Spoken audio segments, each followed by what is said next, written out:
Ikatuko sanjura kuluna bubutubi Zambi ko umera gulupi mawanaye Ikatuko sanjura kuluna bubutubi Zambi ko umera gulupi mawanaye Akutani sakamoy Onabatu avansi Zambi ko umera gulupi mawanaye Akutani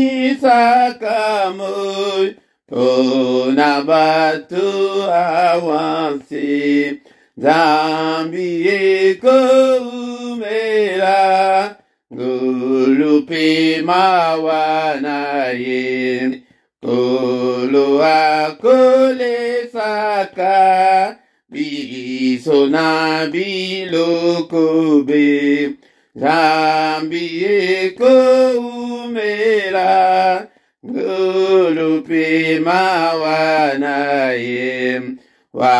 Wanampito tamboli Akubate la kanye Zambi ko umera gulupi mawanaye Wanampito tamboli Akubate la kanye Zambi ko umera gulupi mawanaye Katimpe na pasibe Ye atiki bisote Zambi ko umera gulupi mawanaye Boye toko sanjura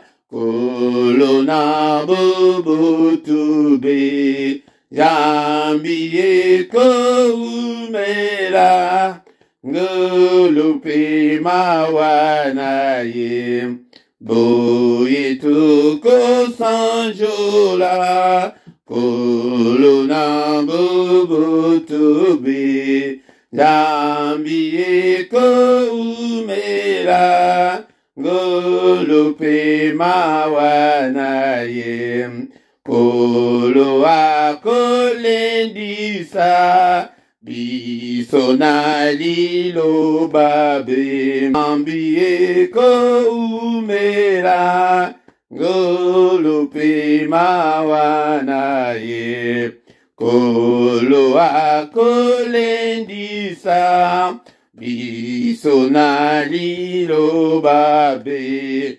Zambi ko umera gulupi mawanaye Kumama sanjulama Monsanto na lola nzambe monene Tambo dali kovande visika bile kilikolo Que toute la gloire te revienne Que tout l'honneur te revienne En toi il n'y a ni changement ni ombre de variation Merci papa Pona pourquoi malamo yo pesi biso Merci petit uzalaki na biso Uta tongo tina mama oyo Papa oyo bateli biso Ebele to lamu kina bango na butu E na tongo alelo Bazali susu na pemate Mais o bateli bongo nanga O bateli bandeko Yango tebele mili bosona yo Papa kotika biso te Kobwakisa biso te Tozali ayo Nous sommes là ce soir pour toi Papa totiki Mayanga li oyo na pokwa lelo Na mamboko na yo Alléluia nzambe tata Yonde ozala nzambe tata Ozala ibandeli pesu kanabiso Ozwa contrôle anyonso papa Ngo tobeleli yo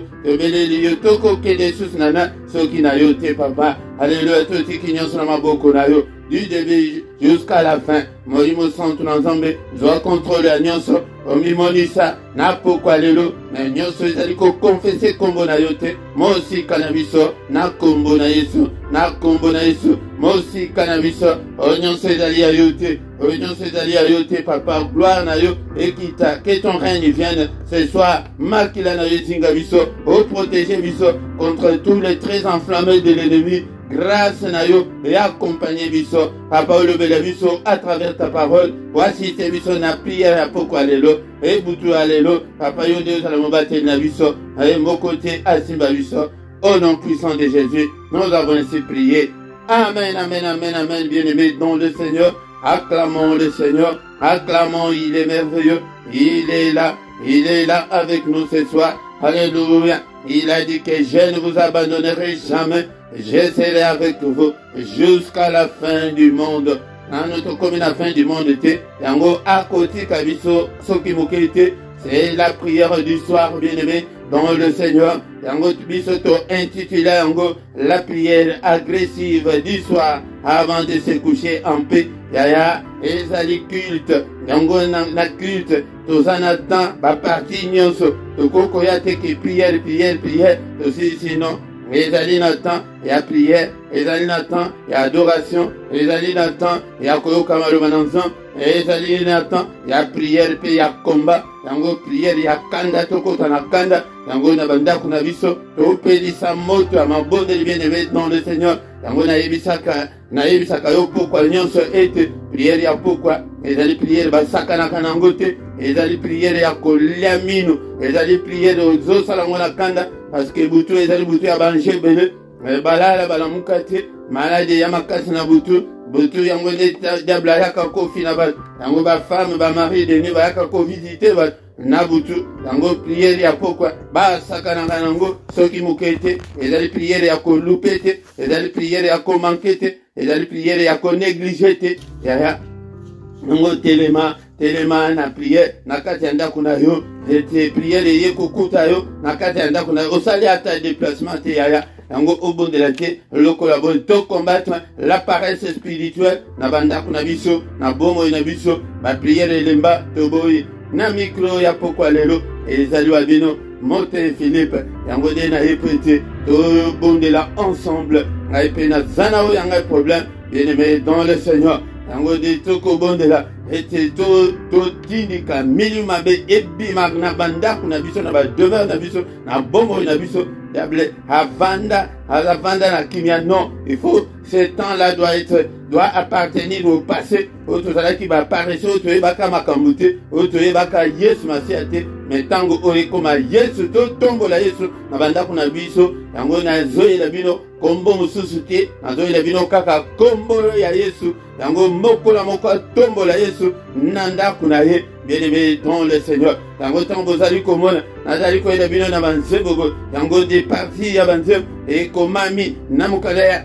Ephésiens chapitre 5 verset 19 à 20 et entretenez-vous par des cantiques, par des psaumes et par des hymnes yango de bomoni na ye nango na pokwa lelo tikato sanjo la he e kolo na boboto. Alléluia. Yango de ezali ba cantique oyo Bible ezali ko recommander biso teto bandako la sango pongi ke oyo banzembo ya pongi mais est une recommandation oyo ya Bible yango de la musa yango yaya soki yo zali pe mutu ya batango na biso wana bimisa yango banzembo ndenge na yembe abo eske ba jeune ba yebi yango ba yebi te ba oyo beaucoup wani mikolo balo boyebi yango te nango bada ko yela bino yango ne pour ezali recommandation et ya Seigneur.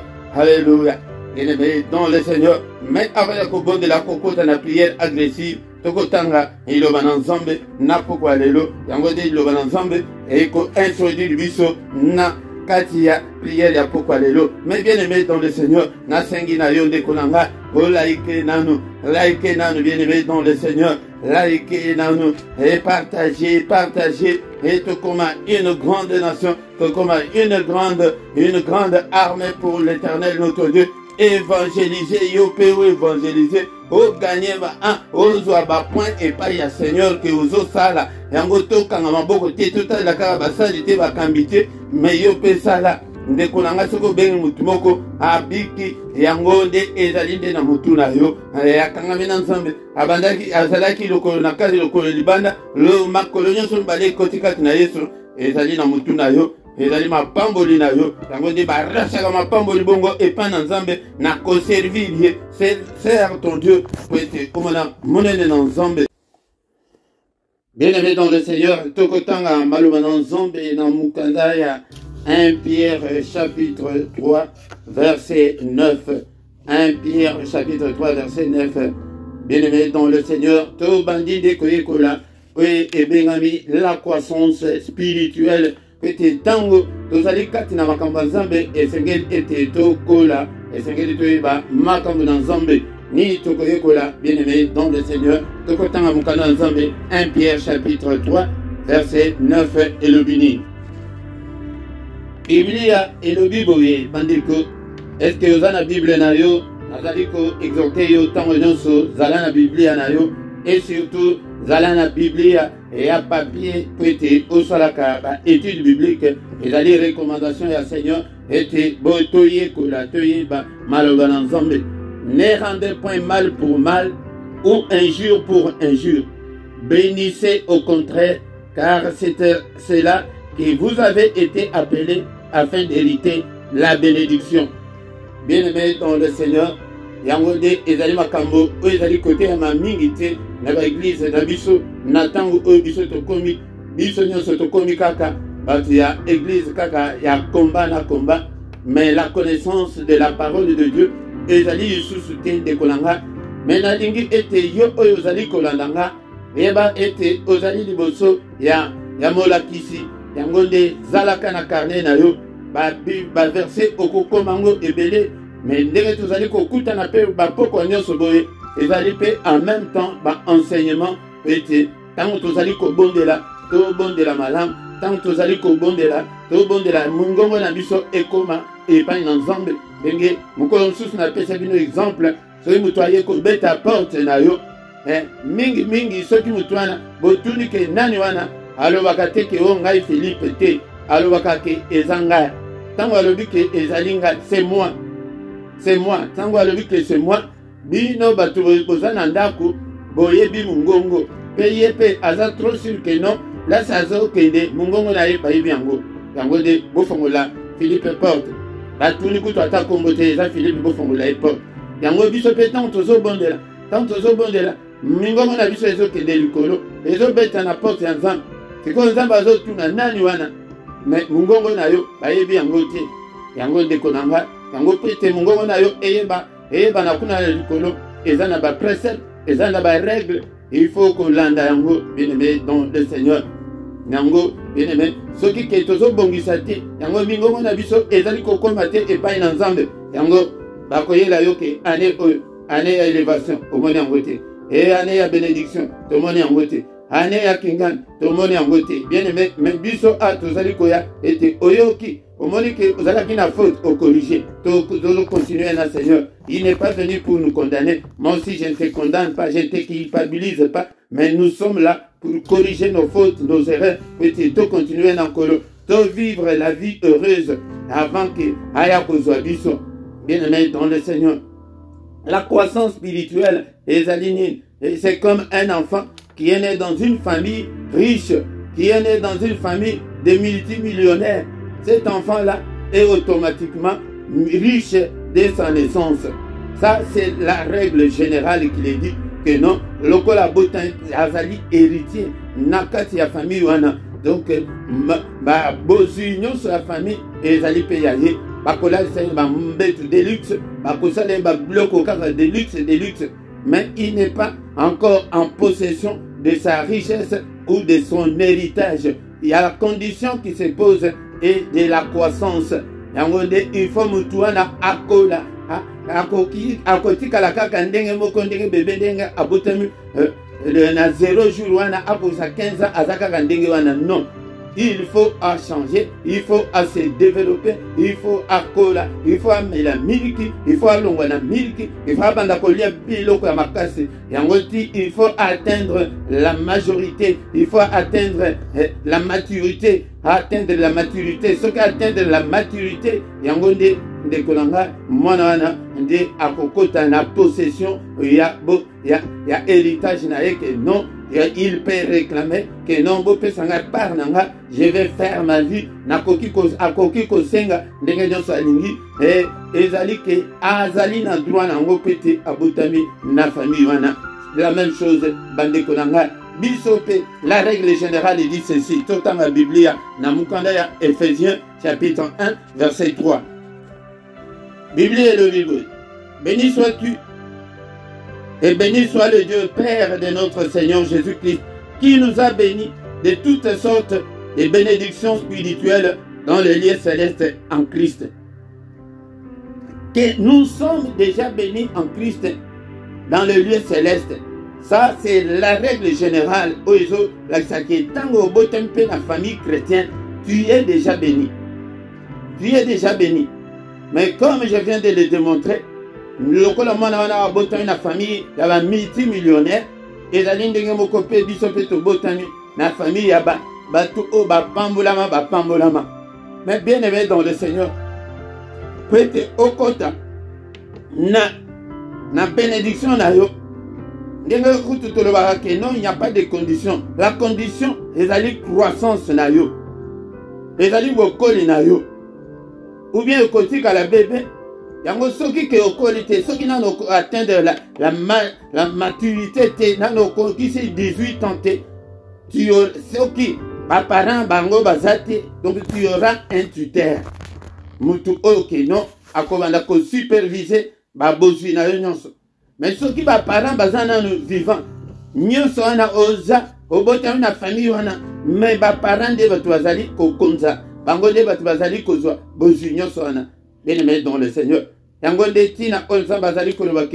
Mon peuple est détruit faute de connaissance. Bien-aimé dans le Seigneur. Ozanga koyeba na yo. Yangonde mutu ezali kosala ete makambo mingi ozwa te epai na Nzambe. Tango Nzambe azali kopesa yo, azali komona ete ozali nanu mwana moke, ozali nanu bébé, nanu okoli te. Yangonde ozomona na ba caprice oyo tozalaki nango na ba famille, na tozali koya nango tina kati ya église. Na makamabe oyo tozalaki nango nanu na mokili, toza nango nanu ti lelo. Yango Nzambe azomona ke oyo penza tina te. Bien-aimé dans le Seigneur. Yango, il faut okola na bonzambe pour la kokola, bakolaka avec la parole de Dieu. Bakolaka d'abord. Ce qui okobota ma pote c'est aussi ton côté déjà na kati ya famille, mais la première condition, il faut être né de nouveau. Il faut obotama ya mibale. Tango obotama ya mibale, yango de okoti na famille chrétienne. Yango tokoya ko lebelango la nouvelle naissance est mukolosus. Mais lelo tozo lebela na mutu oke asa botami kati na Yesu. Tozo nazo lebela mutu azali kati na église te yote. Botama kati na Yesu po ete makambo e concerné yo. Nazo leba makambo ezali ko concerné bana Nzambe po ete ba oyo ba botami mbotama ya mibale to komi automatiquement bana Nzambe. Yango nazo lebela bana Nzambe. Yo mutu ya monoko yo nanu te, yo ndoki yo nanu te, tika nanu kindoki, tika nanu mabe wana. Ndimela Yesu. Yesu avanda kati na bomo na yo, kwete makambo e concerné yo. Makambo e concerné yo te. Yango bien-aimé dans le Seigneur, tant tozali ko loba po tozomona ke na église nanza ba païen batondi ebele ba païen. Batu okutu ke la semence ya Saint-Esprit ezate, semence ya Nzambe ezate, okoyebela bango na ba réaction na bango, na makambo na bango, na ba comportement na bango, na ba gisement na bango, yango bazo fingi sans Nzambe. Bazali ko fingi sans Nzambe. Bango wana nde batu bazali komona ke ba oyo bazali na vérité, ba oyo bazali ko banga Nzambe, bango nde batu mabe, bazomona ke mabe kaka nde bango. Yango bien-aimé dans le Seigneur, tant tozali ko na enseignement boy, ezali peut tokola. Ce qui n'a nos qualités, yaya. Règle générale est le but que nous sommes bénis de toutes sortes de bénédictions. Toutes sortes de bénédictions. Yango, bénédiction wana, ezali ke poto zwango pe ezana ba condition. Condition soso, ezali na Exode 23, 25. Oui, le but que vous servirez l'Éternel et il bénira ton pain et ton eau. Bien-aimé dans le Seigneur. Ceux qui vous allez conserver, c'est bénédiction sous et koyate. Bénédiction sous et allez conditionner. Bien-aimé dans le Seigneur. Yango. Bien-aimé dans le Seigneur, Yangwana, ceux qui ont qualité, ceux qui ont lingi kokolate, na makamba zambe, yango okoti kala na yo kaka bongo, et batuba konzayo, mona, mona dans zambe te, okote na bénédiction te. La croissance spirituelle, bien-aimé dans le Seigneur, yango de mutu ekosala ete, okola, yango de, okolisa 18 ans, okosala permis na yo, oko banda, lokola obotami na famille riche, oko luka voiture nyonso lingi. Papa, Azam multimillionnaire, attend ce que il voiture il y a 30 000, 35 000, à Kosom Bango, à comment on dirait, Bison Dengue, 3,50 €, Dengue, tu dépenses à Kana, au Romonango, on dirait l'autre côté. Bien aimé dans le Seigneur, Yango de Malabo, tu kotanga na tongo alelo, Yango poete esunga, moko na moko tokola, toye ban zambe, to la ta nature, yaban zambe. Bien aimé dans le Seigneur Makambo, oh, tozali koye kolango, poete tola ta nature yaban zambe, na bon zambe lelo, totondi na ba païen, bato oke, bon zambe ezalite.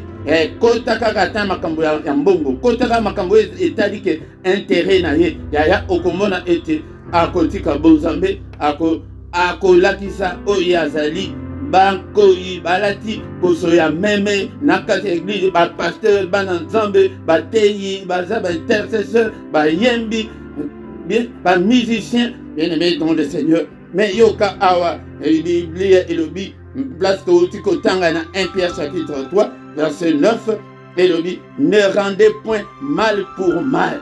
Kozongisa mabe na mabete yaya lelo bana nzambe lelo osali elikamabe akozongisa yango tansusu 10 fois koleka tansusu 100 fois koleka. Bien-aimé dans le Seigneur, wapi nature na biso ya bana nzambe kozongisa un jour sur pour un jour toi fingi o fingi. Bien-aimé dans le Seigneur, nature ya bana nzambe ezali bongote de konanga ezali ke mutu azongise mabe asali yo mabe kozongisa la mabe te de konanga yango de bokoli otokoki kokola kat na bon nzambe yango la croissance yango wana yango de place ekolakisa ke maturité na biso yango wana ke okoli omoni ke mutu afingi yo otali yo kuto seka kuto zo répondre ya poete eswaye makasi afinga yoki kuto ata yi na yote ayoki ata o na yote azomala kuto zo seka wana kuto ndenge tokomi na temps moderne ozi ku téléphone na yo kuto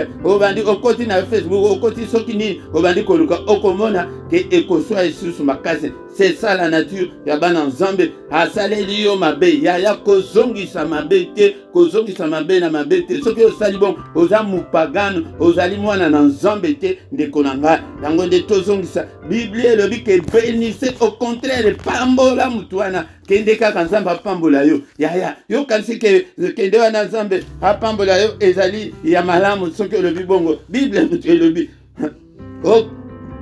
car c'est à cela que vous avez été appelés. Yaya, to bengami, to ndimeli yesu, pwete to sala malam, pwete to koma bat malam, pwete to zong sa mabena mabete, pwete to zong sa un jour, pour un jour te yaya. Yangonde, nous avons été appelés pour ça. Les alités que, oh, batu abituma, yo, matisi mungongo, ngaipe na matisi mungongo, yaya moto ekopela, yangonde, bananzam bazaka bongote, okokoma lokola, mutu ya liboma, ozali kosokola, aya azu bilamba, yo pena, sans bilamba, obimi olandie, bobimi bino nyonso batu ibale, batu ya liboma, botala batu ya liboma, mbale na balaba, bazo landana. Te ngana za mutu ya liboma te, oza mutu ya liboma te, obimi, bolumbu ndenge nini libanda, ndeko nanga, ezalaka te, yangonde, affermissement, yango oyo mateya oyo evandisaka bonzambe yango oyo ndeko nanga kozongisa mabe na mabe te yango de nous n'avons pas été appelés ya kozongisa mabe na mabe ya mafinga na mafinga. Non, bien aimé dans le Seigneur, vous avez, car c'est là que vous avez été appelés afin d'hériter la bénédiction. Au monde, règle générale, il dit que nous sommes bénis de toutes sortes de bénédictions en Jésus, dans Ephésiens 1:3. Mais à condition, il faut te croire. Ce qui est au salut, ma cambondenge, tout seul, aux hommes, ça la source, ma belle, ma bête, ou bas la salut, ma belle, aux hommes, si ma bête, moi, ça salut, ma belle, aux hommes, si ma bête, et on a Namusala, moi, salut, ma bête, aux hommes, si ma bête, au talier, caranamis, cousin, à salut, ma bête, aux hommes, ça ma bête, yangonde, tobenga, afin d'hériter la bénédiction. Pour hériter la bénédiction, il y a Ephésiens 1:3. Yango kozong sala mabena mabete.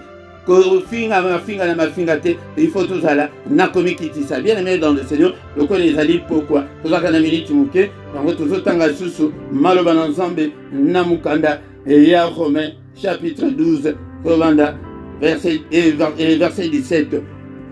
Romains chapitre 12. Verset 17 et le binine. Est-ce que vous avez la Bible na yo place aux aliwana? Yaya ezalinda kunayo. Yeba place Bible na yo ezalaka avant la prière aux Bibliens na yo. Ne rendez à personne le mal pour le mal. Recherchez ce qui est bien devant tous les hommes. Yaya kozongi samabe na mabete. Il faut tout luka oizali malamu pona mutu nyonso. Ndeko nanga. Yoko ozali kosala bato mabe, ozali ensemble te, ozali ensemble te, mutoko sate, ozosala bato mabe, obondela ensemble ayoka, mungongo wana bazotu na nani wana, o Philippe wana, o Philippe o yawa, o ozomona Philippe, omoni o ya tata mwasi o ya wuta soki kote boy, yaya, mais ceux qui ozali une voix familière, bien-aimé dans le Seigneur. Ah, bakoye bakeno, Ezali Kombo, et ya Philippe, bien-aimé dans le Seigneur.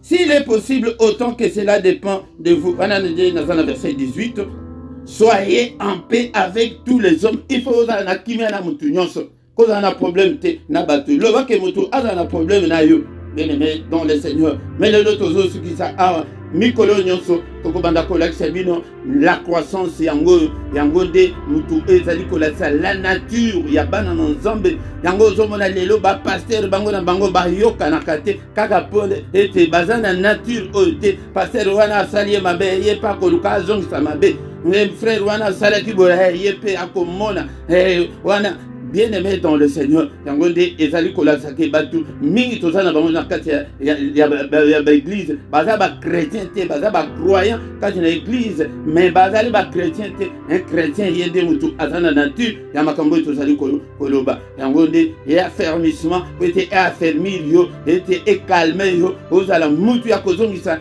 mabe na mabete, yangonde maloba otoyoki na pourquoi lelo bien-aimé dans le Seigneur rekoya bongo na comédité liloba na nzambe na koye kola liloba na nzambe ya keko changer il faut la mutu ya kimia yango Seigneur alobaki na Josué parole au livre au elongwate na munoko na yo bien-aimé dans le Seigneur tanga kama liloba na nzambe tango nyonso pesa tamingi ya koyoka ba prédication ya koyoka ba enseignement biblique yango nde mutu ekosunga yo ebele tozoganga kaka na ba prière kaka mais kota na vie courante okomona ke aza même pire qu'un païen. Yango de bien-aimé dans le Seigneur tikete nzambe asunga biso. Je ne suis pas venu incriminer, je ne suis pas venu koloba na pourquoi lelo kotalisa kolakse musapi mais pour changer au bon wana ete ozongisa mabe na mabete ndeko nanga yango nde bien-aimé dans le Seigneur malgré tout ça qui nango mettons to bala rozonga na enseignement tokoko tango na ba détail ete balançant de basosola ete mais le lege toujours qui deana ezali yango te bien-aimé dans le Seigneur te pamboli nzambe na pourquoi ya lelo nzambe oyo basungi biso ete toka parole na ye. Alléluia, Seigneur, que toute la gloire te revienne, que tout l'honneur te revienne. Alléluia, ensemble, tata. Merci pour la malobanayo. Que ta parole habite en moi abondamment. Que ta parole habite en moi dans toute la richesse dans toute sa révélation. Alléluia, merci Seigneur pour la parole Kombonayo et Kumama. Bien-aimé, tout bandi côté,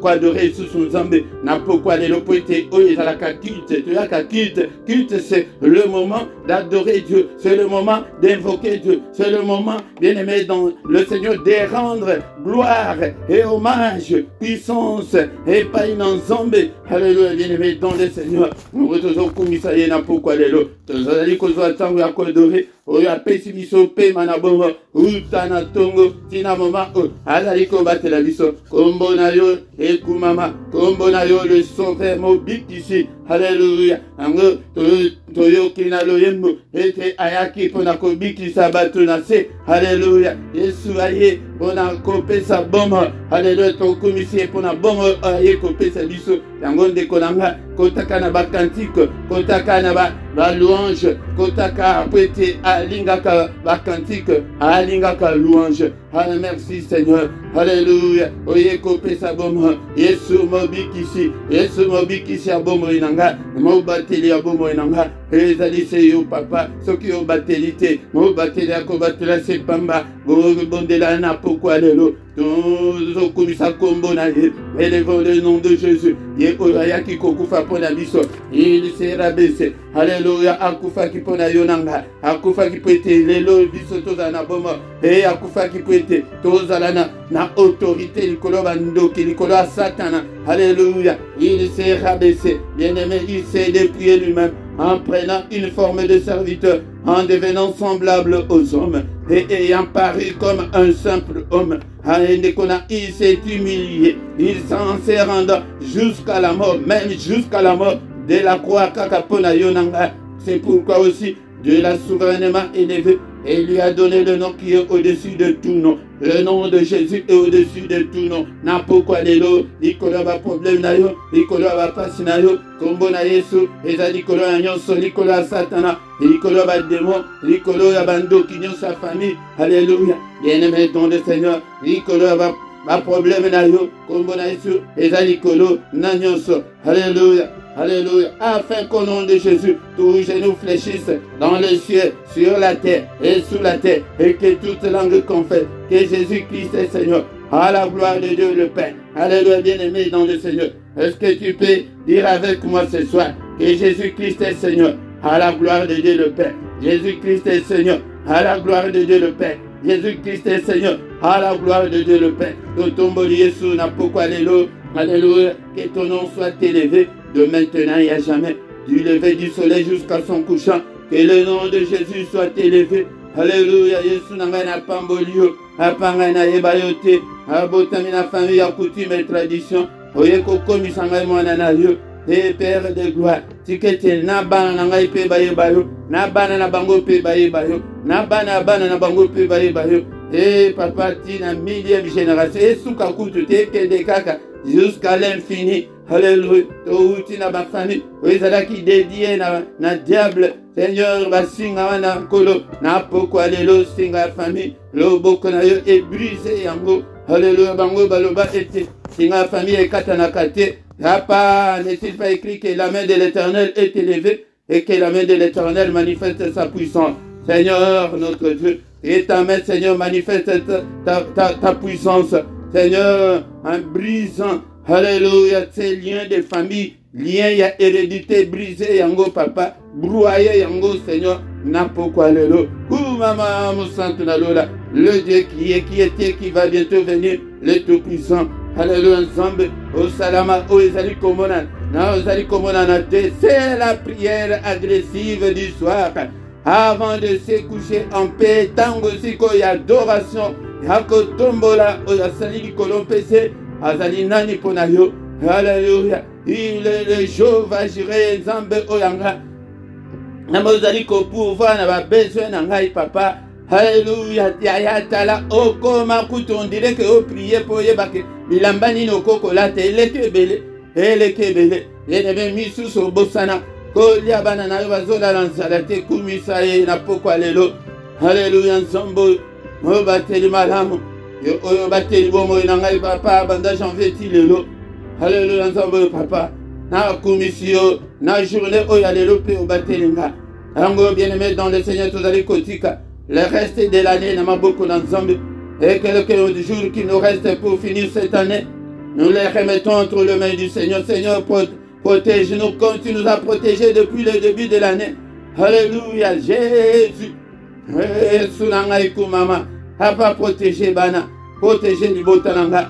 Protégez Bandeko Union sur Pessinga Yete Nakamba. Et grâce à la protection na yo papa. Alléluia, Zambetata. Au nom puissant de Jésus, le Dieu qui a créé les choses visibles et invisibles. Yaya, pour être touché Zambé, Zala un adorateur. La Bible nous dit, dans Jean chapitre 4, verset 23 et 24, que l'heure est venue. Cette heure-là est déjà venue. Eria, ya combattre, Eria, kobukate, kokate, mais Eria, ba adorateur. Alléluia. Où le vrai adorateur, bah, monsieur peut bazali ko adorer, mais bah faux. Mais yo zala na ngambo ya ba vrai, les vrais adorateurs qui adorent le Père en esprit et en vérité. Ce temps-là, c'est ce temps ici. Et tango yango, oyiso tozana bino tango ya grâce. Alléluia, tango ya batu, ete ba adora kanzambe. Yango ndeko nangai, yango nde awa chaîne biso ezali ya batu oyo balingi ko adorer za batu oyo balingi batombola lokumu na nzambe. Kuma mana yo santu la lola. Kuma mana yo zambe ya bomo inanga. Alléluia papa. Tikete komisanga un vrai adorateur. Yaya atana ba prière personnelle. Kokende bambangu mbangu wana te okei kaka ke okende kobuka okata non. Adora kanzambe. Alléluia, secret recommandation. Alléluia, bien-aimé dans le Seigneur. Ephésiens chapitre 5, verset 19 na 20 au commune. Et tous s'entretenir na ba cantique na ba louange na ba cantique bien-aimé dans le Seigneur. Nous sommes pour la copie sur le coup. Zanzambe na ba action de grâce. Allez là ba action de grâce au lamuki na commission. Au tamboli merci Seigneur. Eli kamala na commission. Nano esimbité na commission. Alléluia no balité na commission. Et allez là ba action de grâce. Alléluia. Rendez continuellement grâce à Dieu. Alléluia. Trop pambolio. Na pourquoi alléluia. Ndenge pe osangisi biso boy. Ndenge osangisa kabiso pourquoi nous te sommes infiniment reconnaissants. Bien-aimés dans le Seigneur. Toye kolina pourquoi alléluia. Ne rendez pas les mal pour mal. Bien-aimés dans le Seigneur. Kozongi sama bena ma belté de kolanga.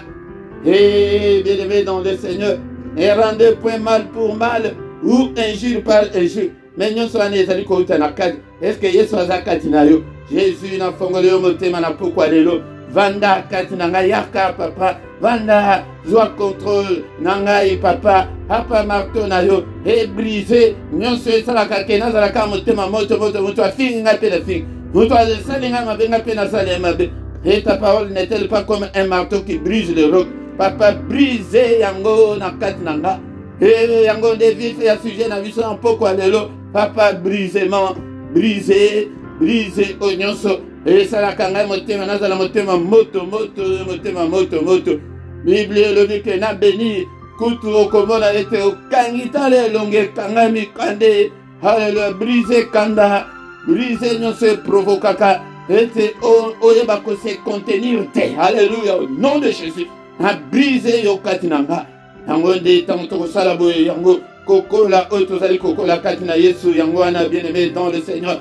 Alléluia bien-aimé dans le Seigneur. Alléluia. Yango nde soki ke esilite kati na yo yango Seigneur azomona yo ke ozala bébé yango zalaka na tite zalaka na bapasteur bakamba yo zalaka kaka bongo kaka po ete nano kolite wapi maturité na yo bien-aimé dans le Seigneur.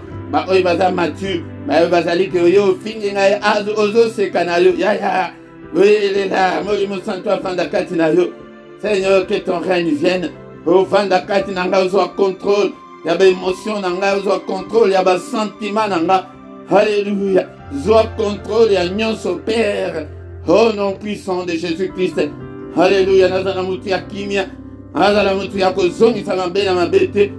Et pour me balayer à ça, qui est au bout, pour moi, ça, et à comment, et qui me pagane ici, là, qui me pagane ici, là, et bon, je pense, et mon bal en quoi, comment est la main, et moi, ça, quoi, comment est la main, ya, bien aimé dans le Seigneur, Nous avons été appelés pour ça. Alléluia. 1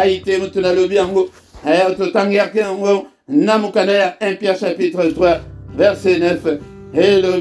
Nous avons été appelés pour faire le bien. Peut-être tout ça la malin. Et moi, nous avons ça à cause de la makamabete, que zongisa mabena mabete. Wana izali nature ya bana nzambete, nature wana brisé, yango nature ya kimopagano wana ekende au nom puissant de Jésus. Et nature wana ici là au nom puissant de Jésus. Alléluia. Bien-aimé dans le Seigneur. Nature wana il faut l'ombre. Nature wana il faut ici là. Alléluia, bien-aimé dans le Seigneur. Car c'est à cela que nous avons été appelés. Nous avons été appelés. Il y a que ça la malamo. Afin d'hériter la bénédiction. Ozo mona condition ya yango bénédiction na ye umelaka. Ozaka motema moto. Ozaka munoko, ozaka makambe. Makambo na to banda ko ya nango moko pete et okola yang afin d'hériter la bénédiction. Bénédiction est ça nango. Oza héritier, oza héritière. Ya héritière, mais t'as la passe, t'as la difficulté, t'as la makambo. Ozo zali kolexa. Et kamunoko, tika motema moto ya. Alléluia, brisé, zupe sango de painanza, yomoko okokate, Seigneur brisé yango papa, alléluia papa, au nom puissant de Jésus-Christ, alléluia, alléluia, bien-aimé dans le Seigneur, moko azali kotika kondimanae, et painanzambe, alléluia papa, batela kondimananga, na bebate, na bungate, au nom puissant de Jésus, na bungate papa, na kombo na Yesu Masia, Alléluia, nzambe nanga, na bungate papa, Alléluia, kondima nanga na maboko na yo Seigneur, Alléluia, motema nanga na maboko na yo, nyonso nanga na maboko na yo, au nom puissant de Jésus. Bien aimé tobali kotika, poko na biso, na maboko na nzambe butu na biso na maboko na nzambe, apa butu oyo, mo bateli madame ezali seyo, batela, sunga, yawe nzambe tata, kotika biso te papa, sunga biso Seigneur, imonisa na butu alelo, lobela biso na pongi, protéger biso, tosengi sécurité, tosengi protection, makila na Yesu, et dans la couverture na biso, au nom puissant de Jésus, imonisa nzambe tata, grâce na yokolo, et zala likolo na biso, au nom puissant de Jésus, au nom puissant de Jésus, bunde la biso bitumba ya butu, na kombo na Yesu, alléluia nzambe tata, yote mutolo bake, mokote yako troublé pour na bino, apma mokote yako troublé pour na biso, protection na yo epesa la biso, au nom puissant de Jésus, bitumba nyonso ya molili, yako yo bunde la biso, pas de contact na monde ya ténèbres, et à la biso, et à la bas na biso, bas demeure na biso, et à la super protégé, na yo papa, kinde la biso, armée céleste, et yako monter garde na ndako ya moko na moko, et te mupanga na yo na porte ya moko na moko, yako meka mupanga na yo, et à la sans pitié, au nom puissant de Jésus-Christ, que toute la gloire te revienne Seigneur, na pourquoi oyo, na kombo na Yesu, nous avons ainsi prié. Que le Seigneur Dieu Tout-Puissant vous bénisse et vous garde. Que le Dieu Tout-Puissant fasse luire sa face sur vous et qu'il vous accorde la grâce en abondance. Que le Dieu Tout-Puissant tourne les regards vers vous, qu'il vous donne la paix du cœur, qu'il vous donne la joie de vivre, afin que vous puissiez marcher la tête haute. Alléluia. Bien-aimé dans le Seigneur, les yeux de l'Éternel qui parcourent toute la terre délocalise ce soir. Bikana maladuana, et zamba visiter yona pourquoi lelo, apamusa yo manamisu, alléluia, na pourquoi lelo, alléluia, oh mon amonene, non zombe papa, toza posa ba sol gante, toza na posa to monayo en action, alléluia, avant aussi sambula, apato aussi sambula, oh papa na kimia nyonso, pe na bénédiction les aliko utei pa na yo, nous avons ainsi prié, amen, amen, amen, amen, amen, acclamons le Seigneur. Il est digne d'être acclamé ce soir. Que toute la gloire lui revienne au nom de Jésus-Christ. Oh, comme inasuka, il y a culte, il y a bisa pourquoi il y a prière agressive, il y a tango saliko ya boye, laïke nano, benga pe bande comme susu, il y a bisa nyoso to komba évangéliste, ane oyo. Bien-aimé dans le Seigneur, ceux qui nano s'abonnete, s'abonner na yo, afin que tu eba biso nyonso kokumi sanzambe. Alléluia. Ko s'abonner zalika kambala moko ceux qui peuvent éviter tu na pe moninga ala kisayo.